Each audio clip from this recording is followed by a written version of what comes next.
Hello Cancer, ito yung reading mo for August 28 to 31. Ano yung mga ganap, ano yung mga maaaring paparating sa'yo o yung mga dapat mong malaman. Thank you so much sa iyong support Cancer kung matagal ka nang nanonood ng mga readings ko. At kung bago po kayo, don't forget to subscribe, like, follow, and turn on na rin yung bell icon.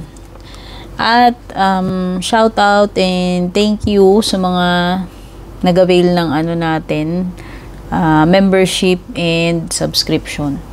Regarding mga personal reading naman, mag-message privately na lang po kayo, dumiretso kayo sa aking FB page yan. Lahat ng details na kailangan nyo nakalagay sa description ng video.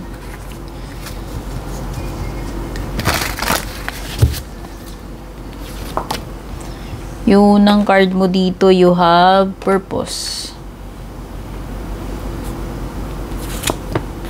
Meron ka ring trust. Nurtured.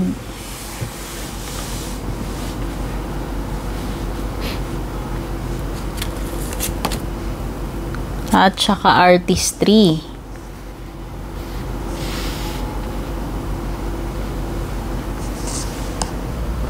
So, dito sa unang-unang card mo, purpose. Etong card na ito, ayan, sabi niya, may you discover your true north. Kumbaga, ito yung soul calling. Kung ano man calling, ito, Cancer. Maaaring alam mo, maaaring nafe-feel mo, what is this thing that is calling you? Ano ba talaga yung sa tingin mo, yung iyong true north or purpose, no? And yung mga past experiences mo, yan yung iyong clue. Kumbaga, yung mga past experiences mo lead you toward your life purpose. Maaring nafe-feel mo talaga ano yung pinaka yung path kung saan sa tingin mo yun talaga yung magbibigay sa iyo ng fulfillment, no? And itong card na to is a sign na you need to follow etong calling na ito, no? Follow your heart kung ano ba talaga yung calling mo. Sundin mo yung puso mo, kung ano yung sinasabi ng puso mo tungkol dito sa iyong true north. Okay, kasi ito yung kumbaga, ito talaga yung magbibigay ng meaning yan sa iyong existence. Itong iyong calling or true north, no? Maaaring ito ay sign. Itong card na ito ay isang senyales na kung hindi mo pa talaga sinusundan yung true north mo, ito na yun. Ito na yung sign na sundin mo yung tinitibok ng puso mo towards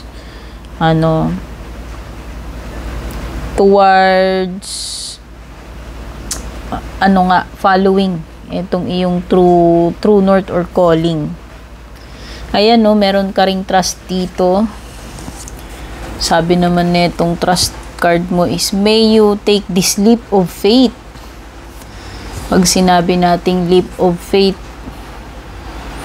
hindi natin alam kung ano yung magiging outcome, pero andun pa rin yung faith natin, no, na nagtitiwala tayo kung ano man yung mangyayari, kahihinatnan yan, kumbaga andun yung andun yung isinusurrender mo na lang kung ano man ang magiging outcome. Sinusurrender mo na lang sa divine. Okay, this is taking a leap of faith. Baka kasi itong mga days na ito makaka-encounter ka ng situation na kailangan mo mag-take ng leap of faith, kaya siguro lumalabas ito. Tapos you have nurtured, may you be loved and cared for. This is self-love, self-care, Cancer. Baka itong mga araw na ito yung time na siguro pagtuunan mo yung sarili mo ng pansin, or ibigay mo kung ano yung pangangailangan mo, no? Tugunan mo rin yung sarili mo, alagaan mo rin yung sarili mo, yan. Pwedeng ito yun. Ayan, no, may you be loved and cared for. Pero, pwede rin naman hindi ito self-love, self-care. Pwede rin naman ito yung time na mafe-feel mo na inaalagaan ka ng mga tao na nagmamahal sa'yo. Yan. Mafe-feel mo yung malasakit. Mafe-feel mo na pinahahalagahan ka nitong mga tao sa paligid mo, or specific person. Meron ka ring artistry, may you find harmony in order. Kung na-feel ko dito sa card mo na ito, this is you finding yourself in a place of calm and serenity. Pagiging at peace. Yan. Pwedeng ito yun. Para kumbaga, everything is under control, everything is peaceful. Kumbaga, this is yung state ng pagiging kalmado at peace. Ayan. Maaaring itong mga next days na ito, hanggang katapusan, no? Siguro at least mafe-feel mo sa sarili mo na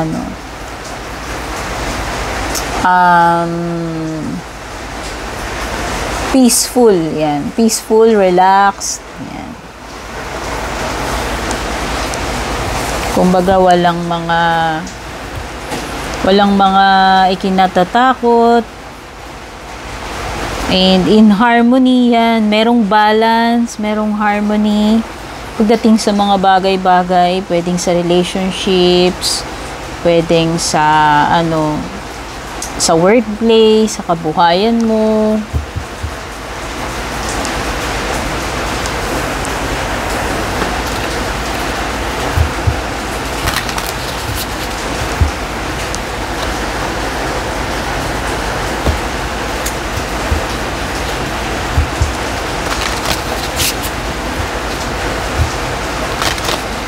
Umuulan guys, baka makarinig kayo ng ingay. Meron ka ritong full moon, surrender to the divine.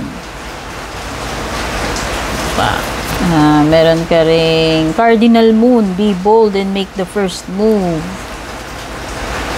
Meron ka ring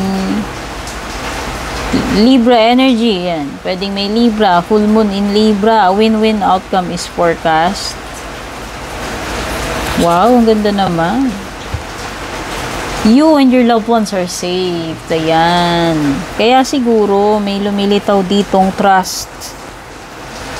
Kasi meron ka ring surrender to the divine.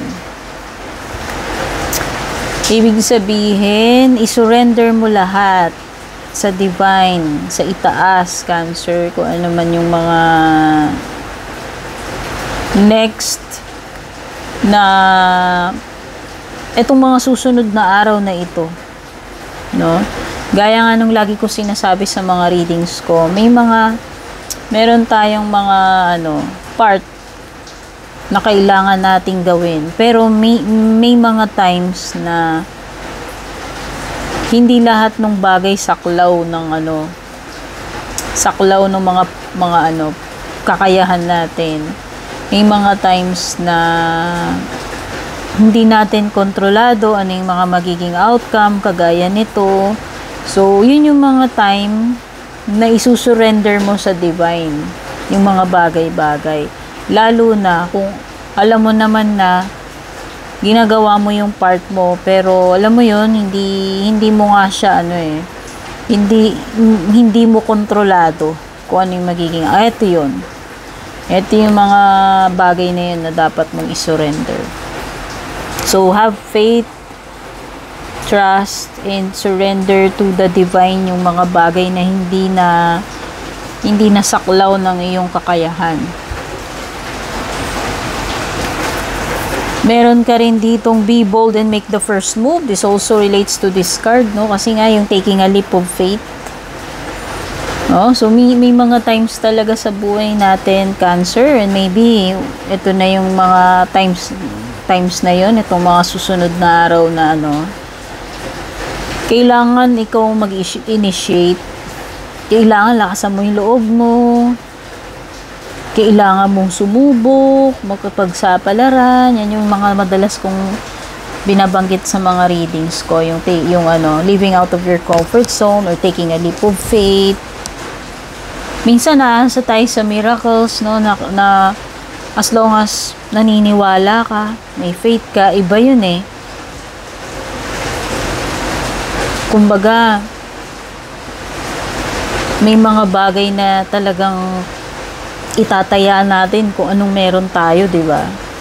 Ibig sabihin,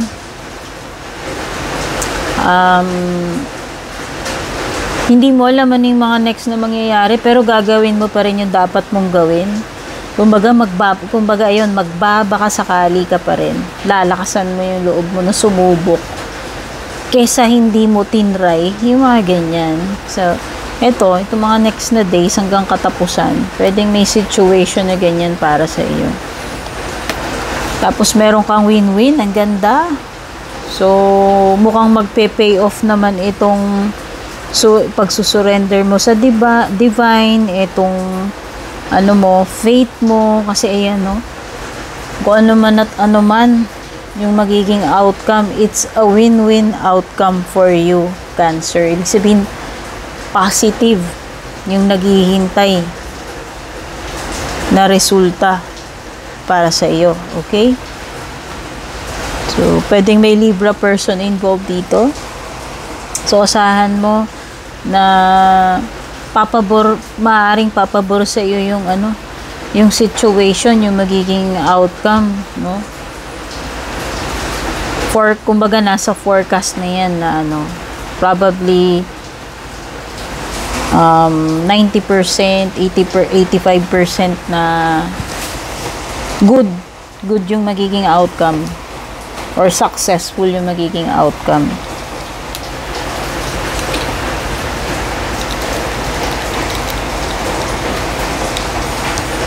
You and your loved ones are safe. So, isa ito sa ano, have faith and i-surrender mo sa divine. Ano naman tong mga bagay na ito concerning your loved ones, no? At ang reassurance na binabanggit sa iyo dito from this card is safe.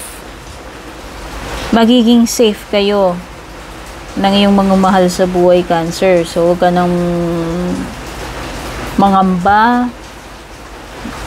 As long as you pray, as long as ginagawa mo yung mga kailangan mong gawin, gaya nga ng sabi ko, yung mga bagay na hindi mo nasaklaw, kontrolado, yun yung ipagpipray mo, yun yung isusurrender mo sa divine.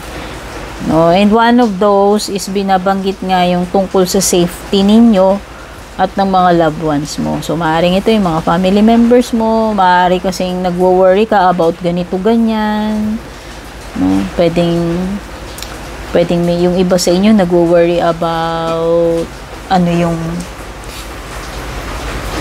next na mga papaano kayo sa mga susunod na araw. Okay, ito yun. Ibig sabihin,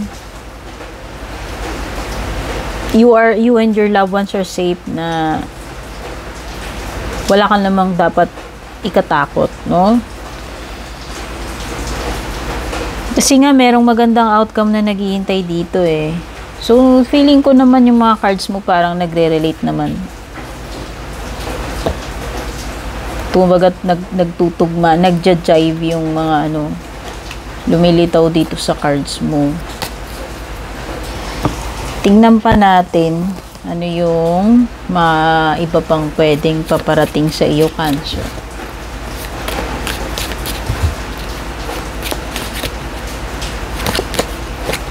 Oh, dealings or relationship with a man. Oh, may male energy dito kung sino man yan. Romantic man yan or hindi.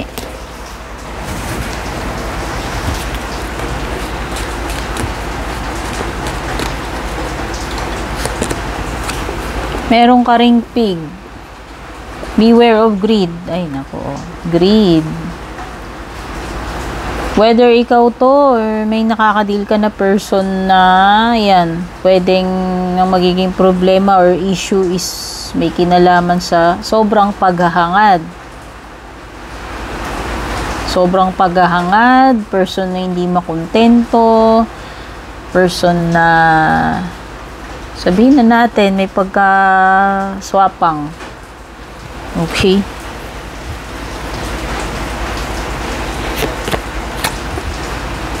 Control your anger or you will be sorry. So, yan, kahit na merong mga tao na sobrang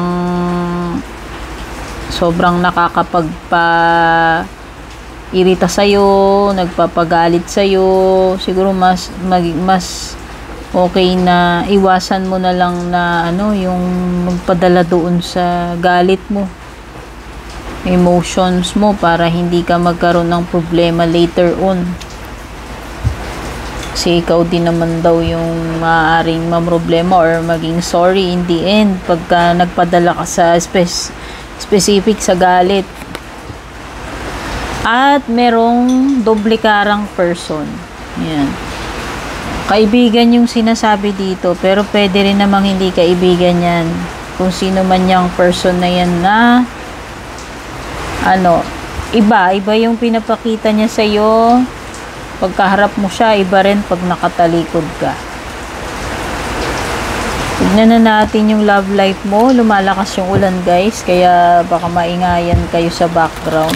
Pasensyaan nyo na.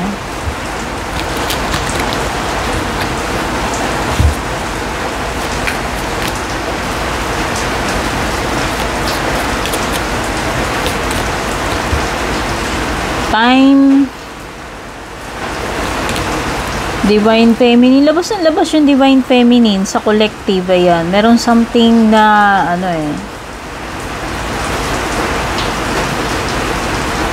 na tungkol sa about surrendering, about being open, sa collective. Marami kasing signs yung lumabas yan.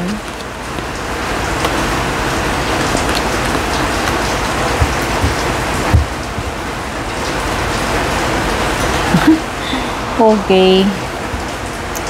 So, mukhang payback time yung nafe-feel ko rito, Cancer, sa love life mo. Kumbaga, parang napipick up ko energy dito. Someone na isinorender na lang niya kay Divine yung mga bagay-bagay na bahala na si Carmi Martin. Bahala na si Karma dito sa person na to. Oo.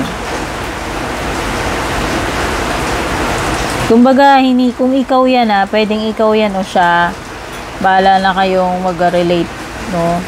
Hindi po ito personal reading, kaya hindi ito, sukat na sukat sa, ninyo, sa sitwasyon ninyo. Basta itong tao na to, sinurrender niya na kay Divine. Bahala na si Karma. Bahala na si Karma dito sa person na to. At yun na nga yung nangyayari ngayon, itong mga next days. Meron kasing karma card na lumilitaw dito. No? Darating at darating talaga yung time. Kumbaga, hintayin mo na lang yung time na yun na ibibigay pagkakaloob na lang sa iyo yung justice na dala-dala ni Karma. Kung itong person na to, nasaktan ka man niya, may nagawa siyang kasalanan sa'yo, pagkakamali, or naging unfair siya sa'yo, naargabyado ka niya, karma will soon catch up to this person. Ayan na nga. Ito na nga. Ito na yung mga consequences ng mga ginawa niya sa'yo. Ito na yung payback time. Ito na yung mga utang na atraso, yung mga utang atraso niya sa'yo pag pinagbabayaran niya na or pagbabayaran niya na yan. Kasi andito, maliwanag oh. Time na lang talaga yung di-decide kung kailan magpe-payback. Pero nandito na siya manifesting. No? And yan yung mga time na marirealize niya. Yung mga pagkakamali niya sa'yo. Yan yung time na pagsisisiyan niya. Yung araw na yan. Darating yan sa kanya. Na pagsisisiyan niya yung mga atrasong ginawa niya sa'yo. Yun na yung karma niya na kung kailan, yun na nga, pag nangyari yun, dun ka niya biglang mamimiss. Okay, ang taray. O diba, yun na nga eh. Hindi natin kailangan maghiganti. Kasi, trabaho ng divine yan. Merong divine justice na in charge pagdating sa mga ganyan. Hindi nating dapat saklawan, pakialaman yung divine. Sila yan yung magde-determine ng kanilang kung meron mang mga taong gumagawa ng masasama, yan yun. Tignan na natin closing messages for you, Cancer. So, ayan. Ang pinakakarma nitong person mo is yun. Marirealize niya. Bigla ka niyang mamimiss. Pero yun na nga yung karma niya. Okay? Maybe it's too late. Kung kailan na-realize niya, wala na. Yun na yung payback niya.